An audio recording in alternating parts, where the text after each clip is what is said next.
Hello बच्चों, let's see the question. The question says let a pair of A vector, comma B vector and C vector, comma D vector each determines a plane, then the planes are parallel. Option A vector cross C vector cross product with B vector cross D vector is equals to 0. Option B vector cross C vector dot product with B vector cross D vector is equals to 0. Option C A vector cross B vector cross product with C vector cross D vector is equals to 0. Option D A vector cross B vector dot product with C vector cross D vector is equals to 0.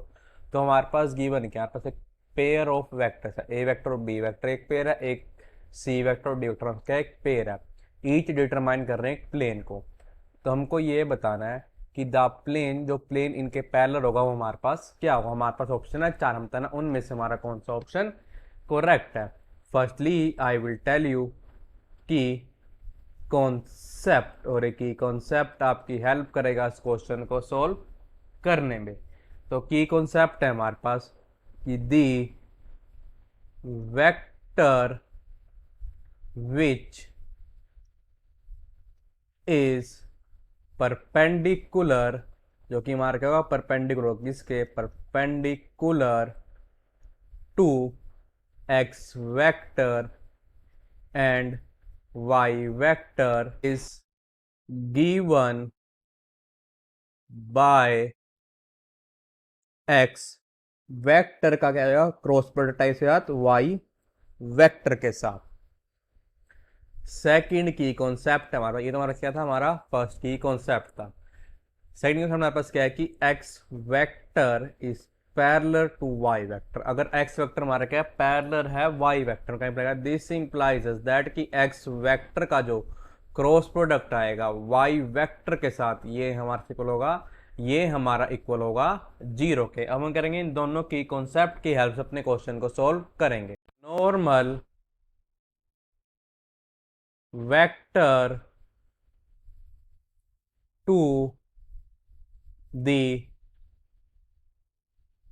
plane A vector cross B vector is given by वो vector जो क्या होगा ए vector और B vector दोनों के perpendicular होगा, तुम्हारा इसका होगा नॉर्मल वेक्टर होगा इसका। तो इस गिवन नंबर के साथ क्या आ जाएगा A vector cross B vector and normal vector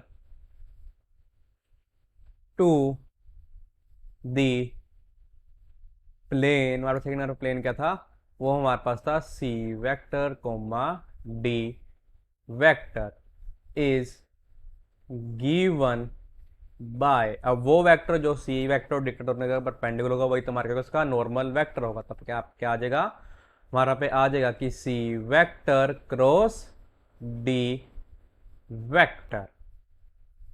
अब देखो हमारे पास एक चीज का यूज करेंगे, क्या यूज करेंगे हम, बोथ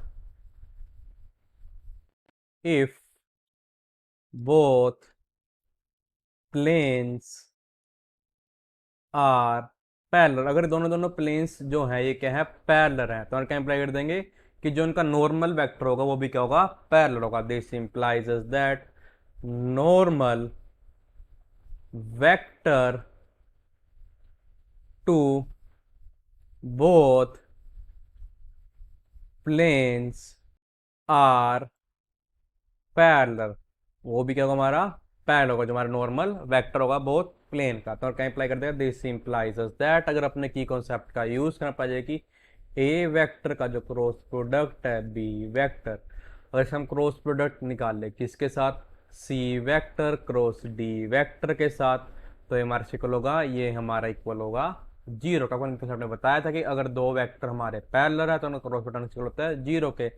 ऐसी ए वेक्टर क्रॉस बी वेक्टर, जो हमारा ए वेक्टर आ रहा था ये पैरेलल था C vector cross D vector के, तो उनका क्रॉस प्रोडक्ट चला गया 0 के। इसका मतलब है कि जो हमारा रिक्वायर्ड रिजल्ट क्या आ गया, A vector cross B vector से cross product C vector cross D vector है, तो इक्वल आ गया 0 के। इसका मतलब है कि जो हमारा ऑप्शन सी है वो हमारा करेक्ट ऑप्शन है।